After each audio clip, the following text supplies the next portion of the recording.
So all of you are warmly welcome to my channel.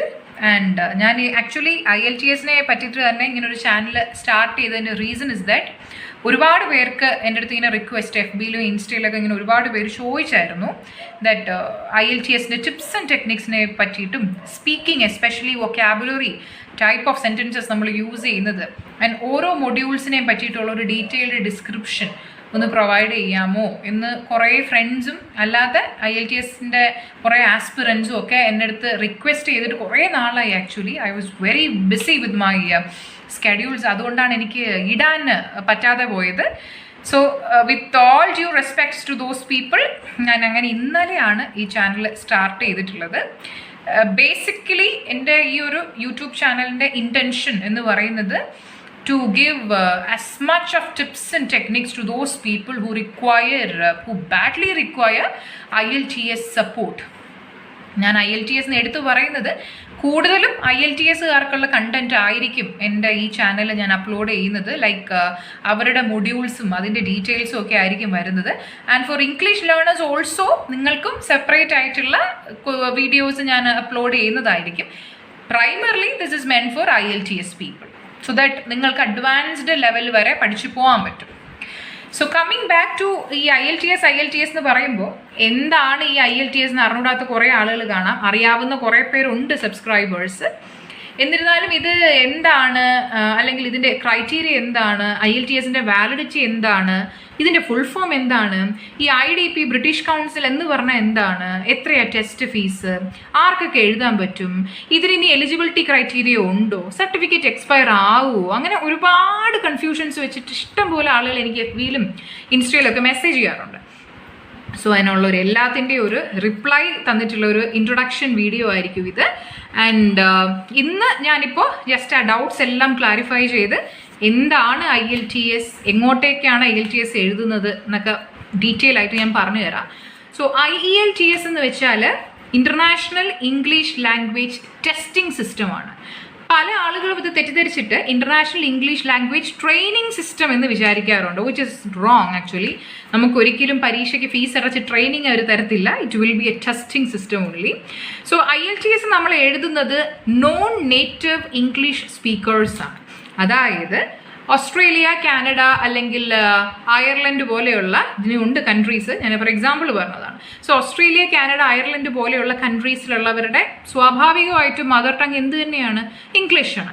അവർക്കൊരിക്കലും ഇങ്ങനത്തെ ഒരു പരീക്ഷ എഴുതി പാസ് ഔട്ട് ചെയ്യേണ്ടി ഉള്ള ആവശ്യം വരില്ല. So this is purely meant for those who are not habitants there, അവിടെ താമസിക്കാത്ത ആ ഭാഷ മാതൃഭാഷ അല്ലാത്ത ആളുകൾക്ക് വേണ്ടിയിട്ടാണ് IELTS എക്സാം വരുന്നത്. ബേസിക്കലി ഏഷ്യൻസും അല്ലാത്ത കൺട്രീസിലുള്ള അറബ് കൺട്രീസിലുള്ളവരൊക്കെയാണ് കൂടുതലും IELTS എഴുതുന്നത്. സോ ഈ IELTSൻ്റെ ടെസ്റ്റിന് ഒരു വാലിഡിറ്റി ഉണ്ട്. ഫോർ എക്സാമ്പിൾ 2 വർഷത്തേക്കാണ് IELTSൻ്റെ ആ ഒരു സർട്ടിഫിക്കറ്റിൻ്റെ വാലിഡിറ്റി ഉള്ളത്. IELTS എന്ന് പറയുമ്പോഴത്തേക്കും ഫീസ് ഇടയ്ക്കിടയ്ക്ക് നമുക്ക് റിവൈസ് ചെയ്താണ് അവർ തരുന്നത്. 2018 വന്നിട്ട് അത് 13,250 ആയിരുന്നു. കൊറോണയുടെ ടൈമൊക്കെ ആയി ഇപ്പോൾ ഇന്നത്തെ സിറ്റുവേഷനിൽ 14,700 ആണ് വരുന്നത്, which is inclusive of all taxes. 14,700 അതിൻ്റെ ഫീസ് വരുന്നത്. സോ ഫീസും due to this sort of pandemic recession എല്ലാം കാരണം ഇൻക്രീസ് ആയിക്കൊണ്ടിരിക്കുകയാണ്. എല്ലാ വർഷവും കണ്ടിന്യൂസ്ലി ഒരേ ഫീസ് ആയിരിക്കില്ല IELTS എക്സാമിന് വരുന്നത്.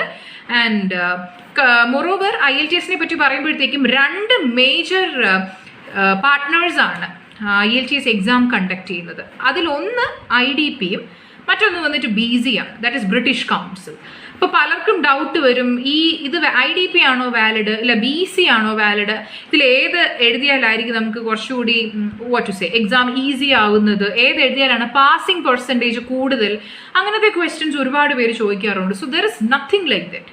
IDPയും BCയും വന്നിട്ട് പ്രൊവൈഡ് ചെയ്യുന്നത് സെയിം ക്വസ്റ്റ്യൻസ് ആയിരിക്കും. BC എന്ന് പറയുന്നത് ബ്രിട്ടീഷ് കൗൺസിലാണ്, അത് കേംബ്രിഡ്ജിൻ്റെതാണ്. IDP ഓസ്ട്രേലിയ ബേസ്ഡ് ആണ് വരുന്നത്. രണ്ടിനും ലിസണിങ്ങും റീഡിങ്ങും സ്പീക്കിങ്ങും റൈറ്റിങ്ങും ഒക്കെ വരുന്നത് സെയിം ടൈപ്പ് ഓഫ് ക്വസ്റ്റ്യൻസ് തന്നെയായിരിക്കും, അതിൽ മാറ്റമൊന്നുമില്ല. So coming to IELTS in detail, 2 type of IELTS ആണ് ഉള്ളത് ബേസിക്കലി. IELTS അക്കാഡമിക്കും IELTS ജനറലും. ഇപ്പോൾ ഈ വർഷം പുതിയ ഒരു ടൈപ്പ് ഓഫ് IELTS വന്നിട്ടുണ്ട്, ദാറ്റ് ഇസ് UKV എന്ന് പറയും. That is meant for, health care professionals. അവർക്കുള്ളതാണ്. ഹെൽത്ത് കെയർ പ്രൊഫഷണൽസിനാണ്. അവർക്ക് already OET occupational English test എന്ന് പറയുന്ന ഒരു എക്സാം ഉണ്ട്. എന്നിരുന്നാൽ കൂടി IELTSന്റെ UK ഗവൺമെൻറ് അംഗീകരിക്കുന്ന മെഡിക്കൽ പ്രൊഫഷണൽസിനുള്ള ഒരു IELTS ടെസ്റ്റാണ് UKV. സോ നമ്മളെ പോലെയുള്ള ജനറൽ ആയിട്ടുള്ള ആളുകൾക്ക് വരുന്നത് 2 ടൈപ്പ് ഓഫ് IELTS ആണ്. The first one is IELTS general, whereas the second one is IELTS academic. ഇനി ഇത് തമ്മിലുള്ള ബന്ധം ഒരുപാട് പേരിങ്ങനെ എൻക്വയറിക്ക് വരുമ്പോഴും ഫോൺ കോൾസ് വരുന്ന സമയത്തും ഇല്ല ചാറ്റിലും FBയിലും ഒക്കെ ചോദിക്കുന്നത് എന്താണ് ചേച്ചി IELTSും ഈ ജനറലും അക്കാഡമിക്കും തമ്മിലുള്ള വ്യത്യാസം എന്ന്. Which is very simple actually.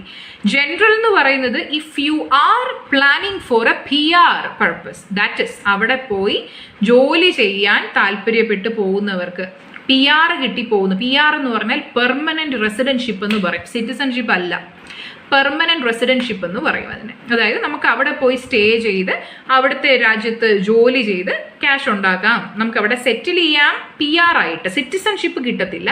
Citizenship കിട്ടണമെങ്കിൽ വേറെ കുറച്ച് ക്രൈറ്റീരിയാസ് ഓൾസോ മീറ്റ് ചെയ്യേണ്ടി വരും. PR-കാർക്ക് സിറ്റിസൺകാരെ വെച്ച് നോക്കുമ്പോൾ പ്രത്യേകിച്ച് വ്യത്യാസമൊന്നുമില്ല, വോട്ട് ചെയ്യാൻ പറ്റത്തില്ല എന്നുള്ള ഒറ്റ കാര്യം മാത്രമേ ഉള്ളൂ. ബാക്കി ഏതൊരു കനേഡിയൻ പൗരന് കിട്ടുന്ന അല്ലെങ്കിൽ ഒരു ഓസ്ട്രേലിയൻ പൗരന് കിട്ടുന്ന എല്ലാ തരത്തിലുള്ള സെക്യൂരിറ്റീസും പ്രൊട്ടക്ഷൻസും അല്ലാത്ത ഫേവർനെസ്സും എല്ലാം ഗവൺമെൻറ് അടുത്ത് നിന്ന് കിട്ടും. ബിക്കോസ് നിങ്ങൾ PR കിട്ടി ഇൻവൈറ്റ് ചെയ്ത് പോകുന്നവരാണ്. Another category is academic.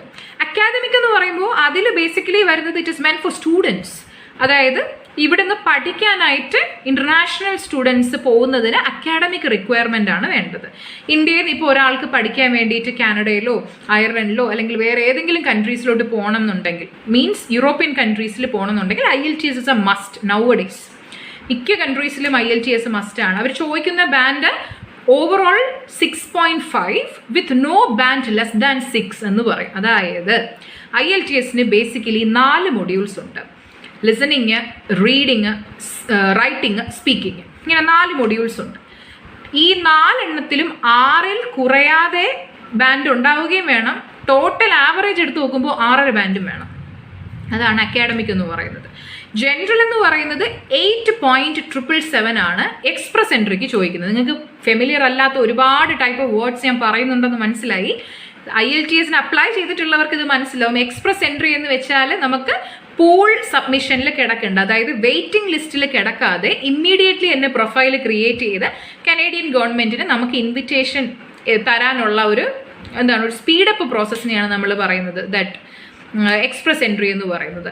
അല്ല നമുക്കിപ്പോൾ 8.777 കിട്ടിയില്ല, 7.5 ഒക്കെ ആയിപ്പോയെങ്കിൽ നമുക്ക് PNP എന്ന് പറയുന്ന മറ്റൊരു പ്രോഗ്രാം ഉണ്ട്. എക്സ്പ്രസ് എൻട്രി എന്ന് പറഞ്ഞാൽ നമുക്കിപ്പം ഫോർ എക്സാമ്പിൾ നമ്മളിപ്പോൾ നല്ല മാർക്ക് എടുത്താൽ നമുക്ക് ഫസ്റ്റ് തന്നെ +2 നല്ല മാർക്ക് എടുത്താൽ പെട്ടെന്ന് തന്നെ ഡിഗ്രി അഡ്മിഷൻ കിട്ടത്തില്ലേ? അതേ സംഭവം തന്നെയാണ് IELTSനും. 8.777 എന്ന് പറഞ്ഞാൽ ലിസണിങ്ങിന് 8 ബാൻഡും ബാക്കി 3-നും സ്പീക്കിങ്ങിനും റൈറ്റിങ്ങിനും റീഡിങ്ങിനും 7 വീതവും എടുത്താൽ പെട്ടെന്ന് കാനഡിയൻ ഗവൺമെൻറ് വിളിക്കും. അപ്പോൾ 8.777 താഴോട്ട് മാർക്കുള്ളവർക്ക് 7 7.5 ഒക്കെയാണ് മാർക്ക് വരുന്നുണ്ടെങ്കിൽ നമ്മളെ വെയിറ്റിംഗ് ലിസ്റ്റിലിട്ട് വിളിക്കും. സാധാരണ നമ്മൾ ചെയ്യുന്ന യൂഷ്വൽ പ്രൊസീജിയർ തന്നെ. ഇതിപ്പോൾ കാനഡയിലോട്ടും ഓസ്ട്രേലിയയിലോട്ടൊക്കെ പോകുന്നുണ്ട് ഇതിനെ PR എക്സ്പ്രസ് എൻട്രി എന്നും PNP പൂളും അങ്ങനെയൊക്കെ കുറച്ച് വേർഡ്സ് പറയുന്നെന്ന് മാത്രമേ ഉള്ളൂ. ഓക്കെ, സോ അതാണ് IELTSൻ്റെ കുറച്ച് information. Now moving on to the modules. ഞാൻ പറഞ്ഞു 2 ടൈപ്പ് ഓഫ് IELTS ഉണ്ട് പറഞ്ഞു, അക്കാഡമിക്കും ഉണ്ട് ജനറലും ഉണ്ട്. സോ ഇതിൽ വ്യത്യാസം എന്ന് പറയുന്നത് റൈറ്റിംഗ് ടാസ്കിലാണ് ബേസിക്കലി അക്കാഡമിക്കും ജനറലും തമ്മിലുള്ള IELTSൻ്റെ വ്യത്യാസം വരുന്നത്. ഫോർ എക്സാമ്പിൾ റൈറ്റിംഗ് ടാസ്കിൽ ജനറലുകാർക്ക് ടാസ്ക് നമ്പർ 1 എന്ന് പറയുന്നത് ഒരു ലെറ്റർ ആയിരിക്കും എഴുതാൻ കൊടുക്കുന്നത്. അതേസമയം ഈ അക്കാഡമിക്കാർക്ക് വന്നിട്ട് ഗ്രാഫിക്കൽ ഡാറ്റ ഇൻ്റർപ്രിട്ടേഷൻ ആയിരിക്കും. അതായത് റൈറ്റിങ്ങിന് ബേസിക്കലി 2 ടാസ്കേ വരത്തുള്ളൂ. അതിപ്പോൾ അക്കാഡമിക് ആണെങ്കിലും ജനറൽ ആണെങ്കിലും 2 ടാസ്കിൽ രണ്ടാമത്തെ ടാസ്ക് കോമൺ ആണ്, essay കോമ്പോസിഷനാണ്. ഞാനതിൻ്റെ ഡീറ്റെയിൽഡ് വീഡിയോ പിന്നീട് ഓരോ മൊഡ്യൂൾസിനെ പറ്റി സ്റ്റാർട്ട് ചെയ്യുമ്പോൾ പറഞ്ഞു തരാം. സോ ഇതിൽ ഡിഫറൻസ് എന്ന് പറയുന്നത് IELTS അക്കാഡമിക്കുകാർക്ക് ടാസ്ക് 1 ഒരു ഗ്രാഫിക്കൽ ഡാറ്റ ഇൻ്റർപ്രിട്ടേഷൻ ആയിരിക്കും. It is known as graph writing. Okay, അതേസമയം ജനറലുകാർക്ക് ടാസ്ക് 1 വന്നിട്ട് ലെറ്റർ കോമ്പോസിഷൻ ആയിരിക്കും. അതിൻ്റെയൊക്കെ ടൈപ്സും എത്ര ടൈപ്പ് ഓഫ് ഗ്രാഫ് ഉണ്ട്, ഓരോ മൊഡ്യൂൾ ഇപ്പോൾ റൈറ്റിങ്ങിനകത്ത് എത്ര ടാസ്ക് വരും, ഓരോന്നിന് എത്ര സമയം വരും, റീഡിങ് എങ്ങനെയാണ്, അതിലെത്ര സബ് ടാസ്കുകളുണ്ട്, ഓരോന്നിൻ്റെയും ടൈം എങ്ങനെ, ലിസണിങ്ങിന് എത്ര മാപ്പ് വരും, അങ്ങനെ മാപ്പൊക്കെ ഉണ്ട് ലിസണിങ് എന്ന് പറയുമ്പോൾ. മാപ്പ് എങ്ങനെയാണ്, ചൂസ് ഫ്രം മൾട്ടിപ്പിൾ ഓപ്ഷൻസ് എങ്ങനെയാണ്, വൊക്കാബുലറിക്ക് വെച്ച് നമ്മൾ എങ്ങനെ ടാക്കിൾ ചെയ്യും, ഇതിൻ്റെ എല്ലാം ഡീറ്റെയിൽഡ് വീഡിയോ ഞാൻ ഓരോ സെഷൻസ് അപ്ലോഡ് ചെയ്യുമ്പം ഞാൻ പറഞ്ഞു തരാം. ഇപ്പോൾ ജസ്റ്റ് ഇത്രയും മനസ്സിലാക്കിയാൽ മതി ദാറ്റ് IELTS-ന്റെ ടാസ്ക്, റൈറ്റിംഗ് ടാസ്ക് നമ്പർ 1-ലാണ് വ്യത്യാസം വരുന്നത്. ജനറലുകാർക്ക് വരുന്നത് ലെറ്ററും അക്കാഡമിക്കുകാർക്ക് വരുന്നത് ഗ്രാഫിക്കൽ ഡാറ്റ ഇൻ്റർപ്രിട്ടേഷനുമാണ് വരുന്നത്.